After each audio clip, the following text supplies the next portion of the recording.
Welcome back to the Gospel Guys. We're so happy to be here again. I'm Jonathan. And I'm Matt. And we are continuing our study of the Sermon on the Mount, Beatitudes, and just Jesus' speech. Last episode, we fit 32 to 36 minutes into 41. So we did a great job. We had so much room to spare. We defied time. That's exactly right.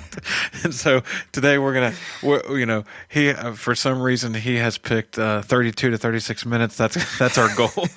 And so if it goes under, then you got the over last time, so we're good. So I'll tell you a trick a guy at work showed me. If you, since the episode was about 42 minutes, just hit that speed button on your iPhone or Android, make it 1.25 times. It'll bring it to 36 minutes. It'll bring it down for you. So. But I preemptively said that we are finished with the Beatitudes, but I forgot that we had verses 11 and 12 from Matthew 5. So we'll start with verse 11 and continue through until 32 to 36 minutes are completed. And or 41. 41, yeah.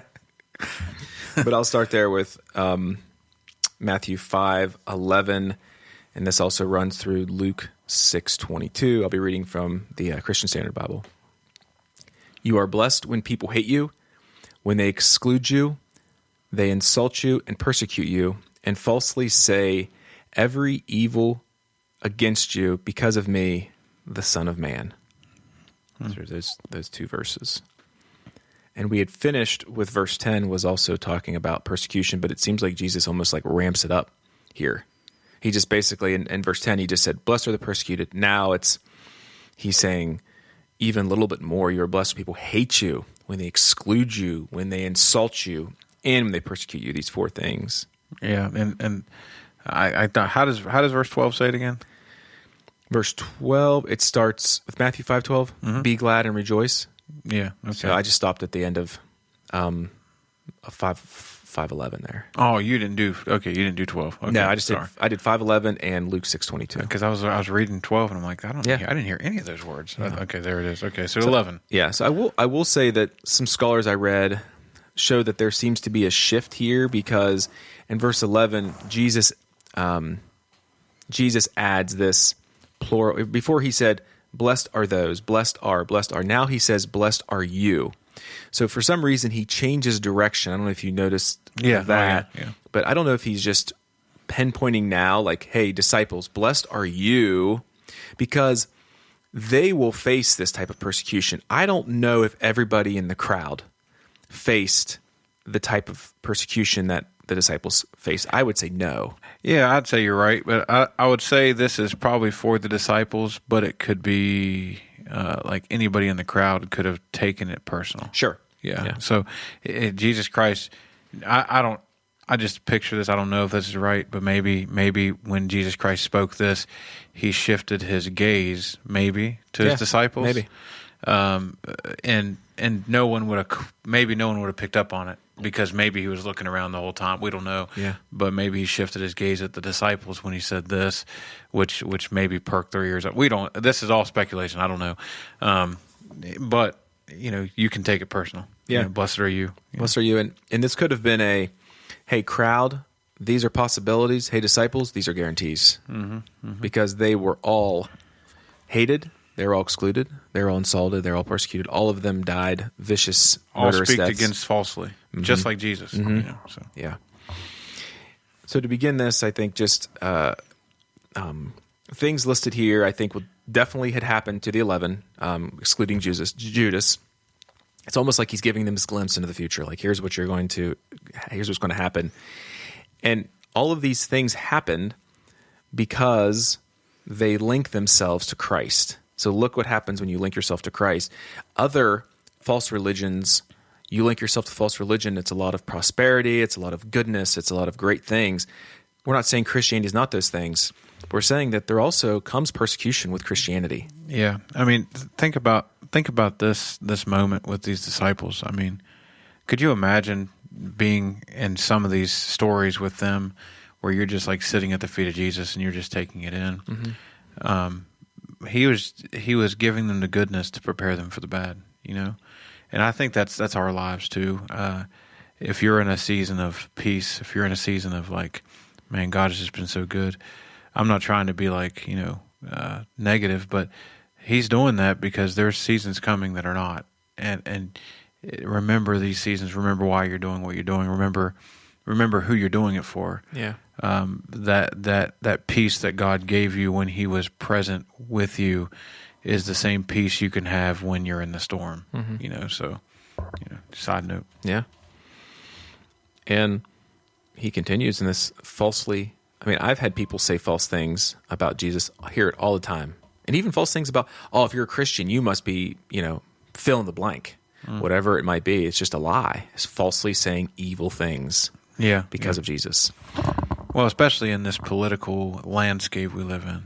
It's like you're a Christian, you believe in, whatever. You can say, you're against, you hate homosexuals, you hate transgenders, you hate people who've done abortions or whatever.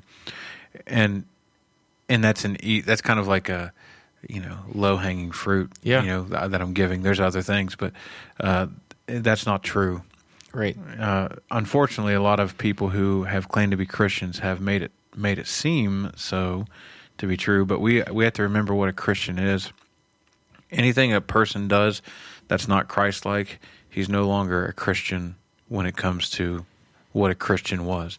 He's still a believer, he's still saved, but he's not living... Not acting like Christ. Yeah, it's kind of like the Apostle Paul, follow me as I follow Christ. If I stop following Christ, stop following me. That's kind of what the Apostle Paul was saying there. So just because people say, I'm a Christian, and they do something stupid, it wasn't their Christian that did it. Yeah. It was their flesh that did it. And so, anyway. Yeah. And he, in verse 12, he kind of adds this section that we're kind of like, wait, what? So when I'm persecuted, I need to be what? Be glad and rejoice in that day and leap for joy, because your reward is great in heaven. For that is how they, your ancestors, persecuted the prophets who were before you. Look what we're supposed to do. That's hard. Look, we know Paul did that in prison. He sat there and they sang and whatnot, but goodness, we're supposed to be glad and rejoice. Yeah, and I mean, when the disciples are sitting there, they're in such a peace moment. Like they're listening and just eating up every word. I don't even know that they understood this yet. Yeah. they're like, maybe later. I don't know. Yeah. They probably look back at this moment. Yeah, and they're like, oh, that's what he meant. Yeah. So, and they had these listeners and those that followed Christ. They have these treasures that they began storing up in heaven, and it talks about that a little bit in 1 Corinthians 3. How treasures that the Spirit leads. The treasures of good works that the Spirit gives versus the treasures of good works that you yourself attempt to give. We've talked about that in the past a little bit, how when the Spirit leads you to do good gifts, do good things, those will make it through the fire. Those will make it into heaven. Yeah. They'll get through the other side because they're not you, they're him. Because everything good in me is him, and everything bad in me is me, so. Yeah.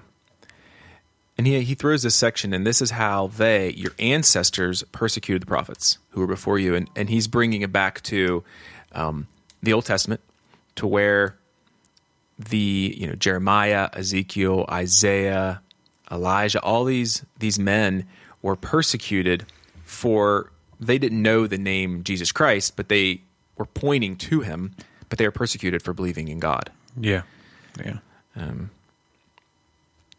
And we've heard this before, kind of the New Testament apostles, at least I would agree with this, New Testament apostles that wrote the Bible are kind of like the Old Testament prophets that wrote the Bible. Yeah, I mean, I don't know how else to explain them.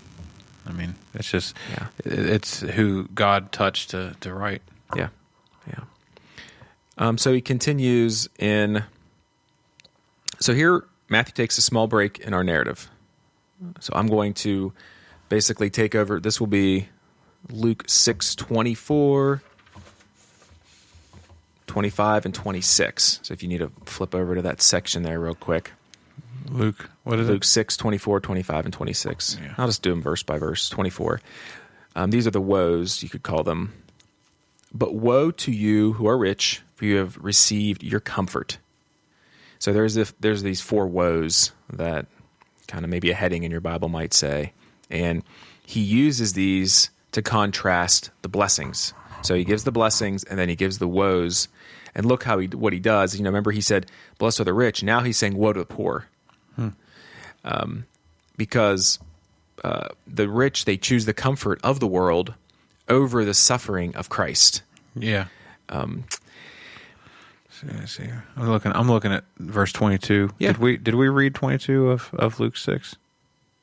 Yes, they insult you, persecute you, falsely say Okay. Yeah. I was just daydreaming, I guess. Oh, you're fine. You're fine. So I put a quote here for 22 and 23. Yeah. It's not my quote. I saw it somewhere. The closer you are to God, the weirder you seem to people. Satan's strategy is simple: make sin look normal and make the righteous look weird. Mm-hmm. And so I read that quote. I probably read it on Facebook. Honestly, Yeah. It wasn't, but I was like, that's pretty spot on. So Well, that's great. Like he wants to say that sin is normal and that the things you're doing for Christ are wrong. yeah, because I heard a sermon years ago. But it talked about what are we trying to be moral people, or are we trying to be righteous people? Because morality moves. The morals of people move. They shift. They change. Things that were immoral in the 60s are standard now. Oh, yeah. And so we shouldn't be trying to be moral people. We should be trying to be righteous people. Righteous will put us in morality. Mm-hmm. So anyway, and it's going to look weird. The farther along it gets, the weirder we are going to look as righteous people, because we're going to be called old-fashioned, old school, hard, whatever. So Yeah. We're traditional. traditional, yeah. Yeah, And so whatever. I want us to understand, though, that this verse is not saying that that it's sinful to be rich. The idea, like it the is. love, I'm just kidding. the love of money. It is, because the I'm sin. not, right? Yeah. But if you're a wealthy Christian, I think it is that God gave you these blessings. I think it's their job to return the blessings somehow. If you're a millionaire or whatever, then I think there are a lot of wealthy Christians. Mm-hmm. I mean, in the Bible, and I think there are God in the world. God used them. And I know this is not necessarily quote unquote Christian, but Joseph Yeah. in the Old Testament, he was second in command of the kingdom of Egypt. I mean, he was rich. He had money. Yeah. He had everything at his disposal. Doesn't mean he has money, so he's not going to my heaven. That's nonsense. No. But I do believe that if you let the money control you, rather than you controlling it, and I'm not trying to be like Dave Ramsey or anything. I'm just saying, our mentality. If your life becomes about money, it becomes the idol, and that's why the Bible says you can't serve God and mammon. Yeah. If you make money your idol, then yeah, it's out of order. Mm-hmm. So Yeah. 6:25. Woe to you who are now full, for you will be hungry. Woe to you who are laughing, for you will mourn and weep. And once again, this is contrasting. The blessed are you and who are hungry. Blessed are you. And remember we talked about the weeping. The blessed are those who weep, and he's contrasting these again. yeah, well, fill with food. Satisfy themselves with food. Mm-hmm. Do you think this ties? We tied the other ones to. We tied the last verses to where, if a man needs bread, give him bread. Mm-hmm. Do you think this is kind of has that? Hey, listen, you're full, but you're only worried about you. You think it's self-focused mentality. You're not worried about feeding other people. You're not worried about helping other people. You're only worried about yourself, your own. Exactly. I think what the idea here is that these people are only seeking like physical needs. Yeah. They're not focusing on spiritual needs. They're just like, well, my belly's full, my house is warm, I have everything I need. The world provides so much for me. They're never going to find that satisfaction. Well, and God is. Correct me if I'm wrong. It's not long from now when the 5,000 get fed, right? Yeah, it's probably within a year. Yeah. Okay. Somewhere in there. Okay. So it is a long time away. Yeah. I was just thinking because it was the next Passover. Yeah. He shows that in the next Passover, I guess, that the excuse that we would use. Well, I can't feed other people because I don't have much for myself. But then if you go to the Old Testament, I believe it was Elijah that went to the woman that had just a little bit of oil. Mm-hmm. He said, feed me, and she did. And she was getting ready to make the last cakes to feed her and her son. He was going to die. They were going to die. But God fulfilled. And then the feeding of the 5,000 or the feeding of the 4,000, either one, 5 loaves, 2 fish, in the 5,000. Don't use what you don't have as an excuse to not do what you're told to do, because God turned 5 loaves and 2 fish to feed 5,000 plus 12 baskets left over, and everyone was full. Everyone was not, they got a little. Everyone was filled. Yeah. And so we don't have an excuse of, well, we can't because if I had more money, I would do this. If I had more food, I would do this. And listen, I am the king of excuses when it comes to that too. But really what it comes down to is, like, if God tells you to do it, you don't have an excuse. Because if God take 5 loaves and 2 fish and feed 5,000, then what could he do with what's in your pantry, or what could he do with what's in your bank account? Sure. And the second half of this verse, it's the same thing. Woe to you who are laughing, for you will mourn and weep. That there are a lot of people, they find joy in the world. And when I say the world, I mean they find joy in sinful things. Yeah. So you may be laughing now as you're enjoying your sinful pleasures, but when Judgment Day comes, guess what? You're going to be mourning and weeping when you face the Lord. Yeah, I tell the youth and I tell some friends, sin is fun until the morning, and so you're always chasing both mornings. Yeah, really, exactly. So you're chasing this high. You do something stupid on the night before. I work with people in addiction sometimes, and drugs, alcohol, and you had such a great time the first time, so you chase that high again. You can't find it, and then the next, eventually you make mistakes, and then you're trying to drown those mistakes with it. It's like, well, I just don't want to think about that. I messed up, rather than dealing with facing your consequences, dealing with your problems. So what I'm saying is, like, sin is fun. Like the Bible teaches that, sin does satisfy on the fleshly level until it doesn't. So yeah. I think an actor says, I won't give him credit, but an actor said, I wish everyone could experience being a millionaire for a short period of time to show how it doesn't satisfy. Yeah. And so if you're listening to this, you may know who it was. I'm not like anti him. I just don't want to use his name. Yeah. so yeah. Verse 26, woe to you when all people speak well of you, for this is the way their ancestors used to treat the false prophets. So this verse is kind of interesting, because it's like, why would believers be given woes when the world speaks well of them? Why is that? Woe to you all when people speak well of you. So I think what Jesus is meaning is like, hey, if you're a believer and the world is speaking really well of you, are you softening my message? Like, are you taking it and are you falling into society and saying, yeah, but I think there's a happy place in between this sin and morality. I think there's an in-between between whatever. I'm going to use this. I just use this example, like people that say, well, I don't think abortion should be used as a contraceptive, but if the mother's going to die, then it's okay. You find this kind of in-between ground, because nobody knows if the mother's going to die or not. That's not a guaranteed. So they find this in-between ground, and they say, and the world will say, I kind of get that, Christian. Like, I get that side. I'll take that stance. But look what Jesus is saying.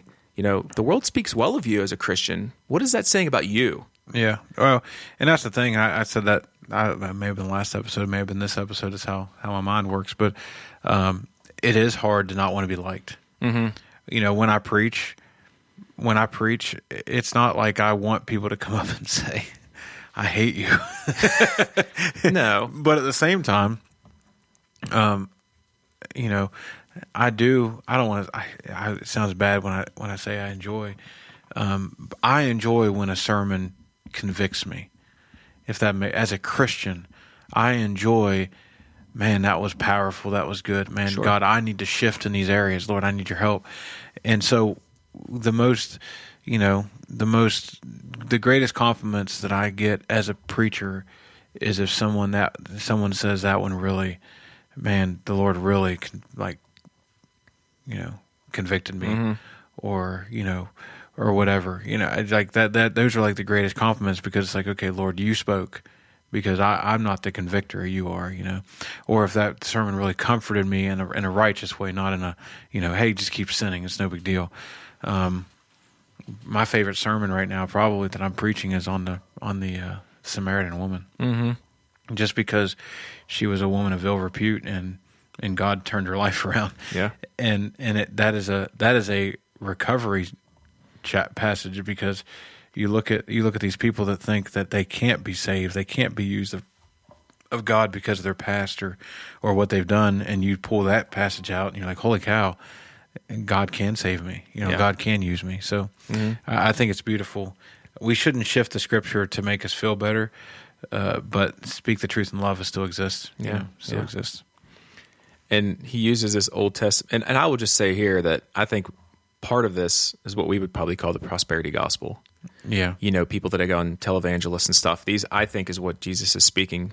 Like, oh, that person, we speak so well of that televangelist or that prosperity gospel guy. That's not the idea. Yeah. That's not the idea. Because those people, every time that they're criticized by real Christians, they're like, oh, we're persecuted, just like the Bible says. And it's like, yeah, you're not persecuted. You're not a good person.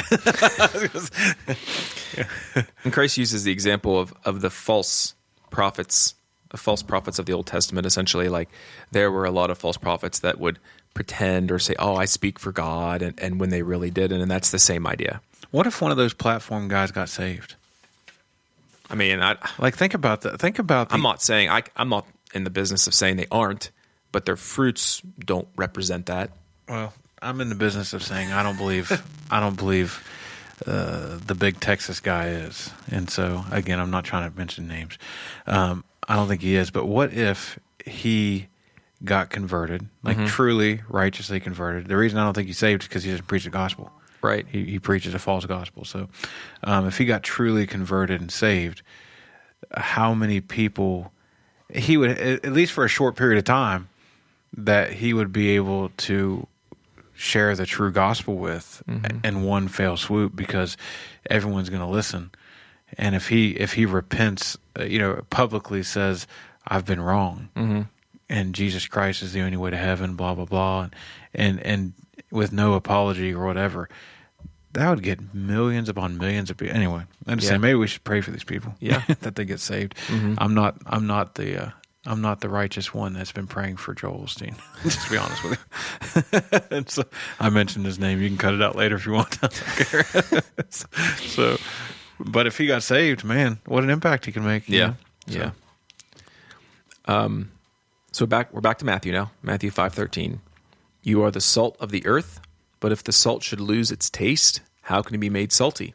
It's no longer good for anything but to be thrown out and trampled under people's feet. Yeah. So the idea here is that the salt of Jesus' time was used as a flavor, is used as a preservative for the meats, but it also would be added to manure to help the fires burn longer in their house. So we see it has had two uses. And he says that... Really? What did it do? So you would add it to manure, and it would help... Salty crap. Yeah. It would help allow the fire to burn longer. The salt would... Whatever the enzyme in that salt, it would allow that to burn longer. I'm writing that down. Yeah. So basically what would happen is two things. Once the salt was done, the preservative was done, then they obviously would have no more use for it. But also once that manure, the salt got burnt off in the manure cakes that they would burn in the house, they would shovel them out of the house and throw them out in the streets, and then people would just trample over the manure on their feet. And that's kind of the idea. Why manure? Because it burnt well, and it didn't have a scent. It didn't smelt the house.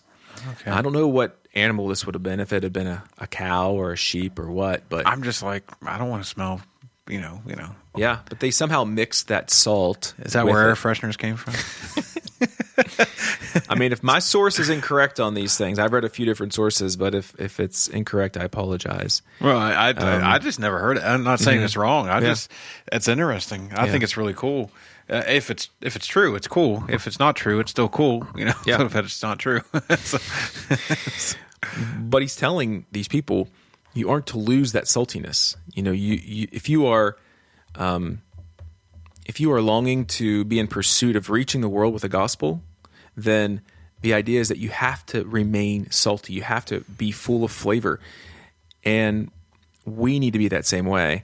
We need to be like, hey, don't lose that salt. Don't lose that preservative, because that is what makes the gospel spread. Yeah, unfortunately, we're spreading something that tastes more like the manure than we are the salt, and so no, that's good stuff. But I love salt. I love salt, man. I know that sounds like a dumb thing to say randomly, but I love salt. I love salty food. I get that from my mom. I also love sugar, but that has nothing to do with this passage. But I love salt. It just makes it steak with salt, like just perfect amount of seasoned salt. Or oh something. My goodness, I love it. Yeah. And so, and Jesus is telling them here that you are the salt. Yes, So I think the idea is that a true disciple, a true follower of Jesus, can never lose their saltiness. And it says, if the salt should lose its taste, then how can it be made salty again? I think what the idea is that true disciples won't lose their saltiness now because they're true disciples. But if you are someone who falsely assumes that you're a Christian because of something, you might say, oh man, I've lost my saltiness. Then I would say, you might have never been saved to begin with. You may not have been a Christian if you never had that saltiness to begin with. Yeah, that's interesting. Yeah, that's because you and I, neither one of us believe that people can actually lose salvation.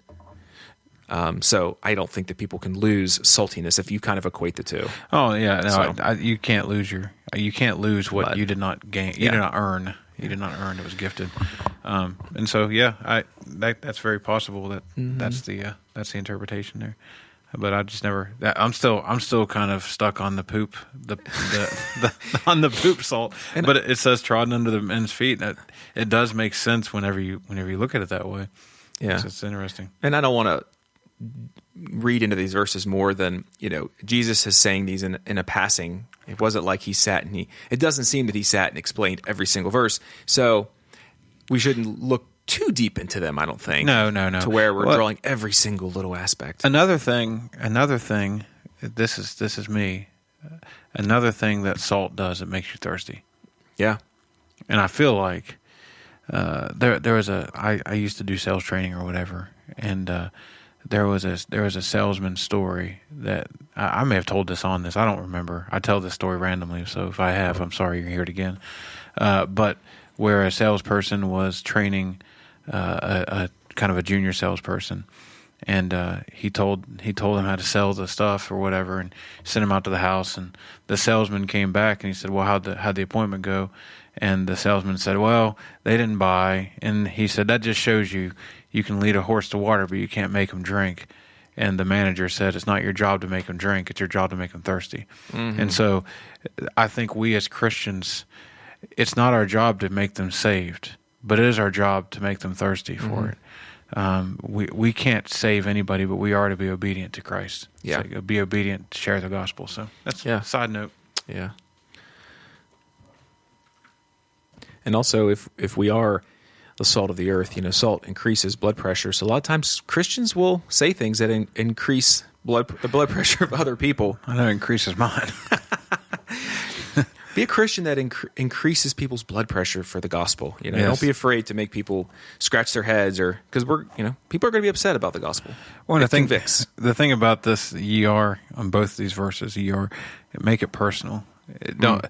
I think we have, as a society, me being a preacher, I really don't have this excuse, but as a society, we kind of look at the preachers from behind the pulpit. Well, that's their job. That's their job. They're supposed to be sharing the gospel, witnessing to people. Well, no, that's the job of people who are believers. You've been given a good thing. It's your job to share. I know that. I mean, if you find a good deal, like right now, gas where we're at, the last week it was $2.08 a gallon. Oh, really? $2.08 a gallon. Yeah. And so you know what I did? I sent out a text message to people that I knew were coming to my area and said, "Hey, listen, don't get gas where you're at. Get gas here. It's 60 cents cheaper than where you're at." So you share good news. Yes. And so as a Christian, we should look at the same term. Like, we should share good news. Like, Jesus Christ died on the cross for our sins. It's our responsibility to share, not just let it go. Yeah. Make it personal. Verses 14 and 15. You are the light of the world. A city situated on a hill cannot be hidden. No one lights a lamp and puts it under a basket, but rather on a lampstand, and it gives light for all who are in the house. This you in the beginning here in 14, it's like an emphatic you. The Greek is just, in fact, you are the light of the world. Yeah. This idea that a city situated on a hill cannot be hidden. I was reading that some of the houses that time were built on limestone, and when limestone gets to a certain sheenness, it can reflect the sun a lot more than other stones can. And it's interesting, like when the sun would shine on these areas, they would reflect. It couldn't be hidden. They were just too bright. And that's the idea for us.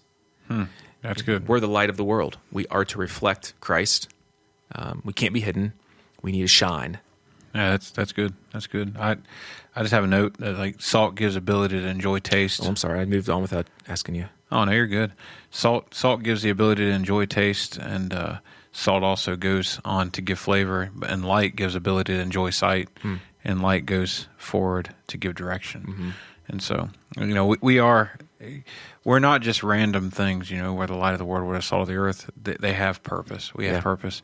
It also makes, salt makes people thirsty, as well as sun makes people thirsty whenever you're in the daytime. So, and then verse 15, salt leaves a good taste in others' mouths, and light is not only personal but benefits others. Yeah. So it's not, the light doesn't only benefit me; it benefits everybody. Yeah. So if it's shined, and the idea here is that if you have a lamp, why would you hide it? Yeah. Why would you hide the gospel? If you understand the truth and you believe the truth, why would you ever say, I'm going to just keep quiet about it? Well, there's a verse that talks about that. Romans, I think it's 10:11. I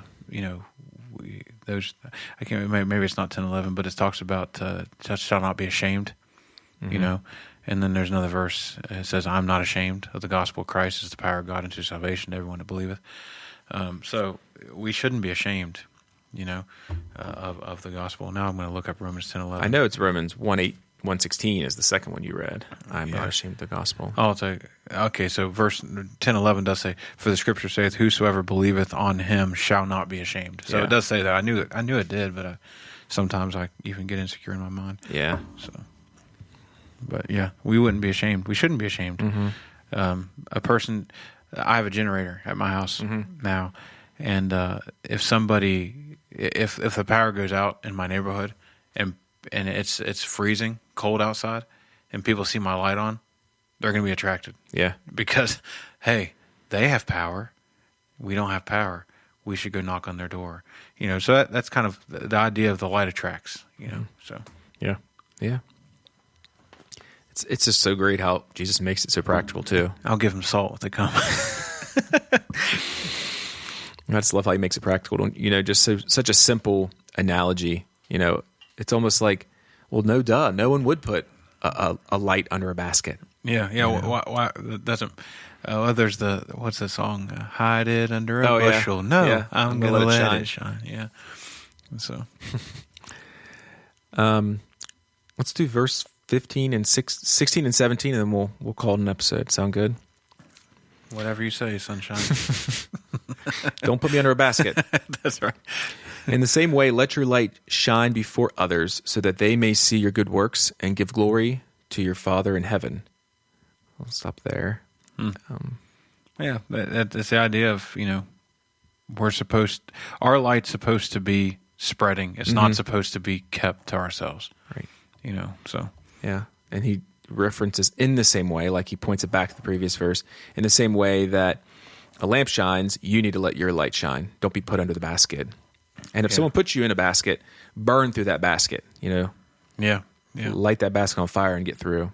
Yeah, I've never been in the middle of the woods and had a flashlight, and a buddy with me said, "I forgot my flashlight." Well, you're not using mine. You're not going to use my light. Yeah. Close your eyes. It doesn't make any sense. It really doesn't. It is so practical that it doesn't make sense Why would you not share light? It doesn't. It makes zero sense to not. But yet, we as believers do it all the time. We fail to share. So, and we see the result of the Christian, the result of believing and letting your light shine. It's so that people can see your works. Works result from faith. yeah, That's what we should. Works don't bring faith, but they result from faith. Well, the word "good," good works. It means this. It means beautiful, by reason of purity of heart. It is intentional beauty. I'm doing this on purpose. It is my heart, not my actions. You can see the beauty of Him in me through what I do, and so that's kind of what it is. And then glorify actually means to praise or magnify. So the beauty that people see in us through what we do magnifies Christ in us. Yeah. And so what we do is not just do. It's why we do it. And so what we do not to gain momentum of self, and what we do should always shine a light and magnify Christ, because that's what it's for. Yeah. So, and then verse 17, don't think that I came to abolish the law or the prophets. I did not come to abolish, but to fulfill. this is a side note. I'm going backwards. Sorry. No, you're fine. I was just thinking about it. So magnifying, light magnified, what does it do? It burns. It burns, yeah. Yeah, it shines a laser almost. And I'm wondering whether, the cold hearts of the unbelievers, whether the beauty of what we do because of who we magnify melts the heart of unbelievers. These are just I just have weird We never thoughts. know what goes on in that mind. Yeah. Well, people that we thought are people. I've heard testimony after testimony of people that you see are cold. They'll make statements like, "Oh, that's not nonsense," but what was said penetrated their hearts, and they never were able to lose that thought process of what they said. Even though they looked cold, they looked like they weren't listening. They were, and so we should never give up on somebody. We're not God, So. Anyway, now for 17. Oh, sorry. Yeah. Don't think that I came to abolish the law or the prophets. I did not come to abolish, but to fulfill. So what Jesus is saying is he's never telling the disciples or the listeners, don't disobey the law. Like he loved the law. He created the law. Yeah. But he wanted them to understand that they couldn't keep it. They couldn't fully keep the law, so he would have to do that for them. The only way that we as believers can keep the law today is through Christ. Correct. Because remember, the law, Jesus Christ made it personal. He said it's not about action. Matt, you've probably never murdered anyone. I don't know that to be a fact, That's but correct. I don't believe you've ever murdered anyone. But have you ever hated someone to where it would have been called a murderer by your heart? Yeah. I don't believe you've ever committed adultery. But have you ever lusted? It's kind of like Correct. one of those things. And Which we'll get to that in these. Yeah, we will get to that. It's just kind of like, what are we? We've probably never. I know we've both lied. Correct. We've probably both stolen. We've both done those things. Even if it's like whatever, we could justify it. But there are those deeper things that we're like, we've never done that. But we have, according to Christ, not according to man. So.